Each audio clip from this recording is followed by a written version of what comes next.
In this video, we'll take a look at how we can start a Smart Order Strategy, or SMO, in the Volven terminal. First, we will go to the ticker module and click on either Buy or Sell to create a strategy.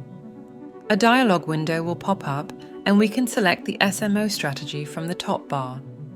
Let's choose the size of the order first by typing into the cell, or use the slider to choose the percentage of your available balance you want to trade.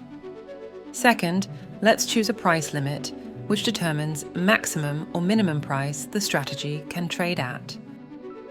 Smart Order allows you to customize the strategy even further by adding more parameters. Iceberg determines the maximum size that can be displayed in the market. Aggressiveness, this determines where in the spread the strategy can place orders. Spike protection, this protects you against sudden spikes or flushes in the market. Always passive, this flag will guarantee your order is not executed immediately but added to the order book instead. Click Launch to start the Smart Order.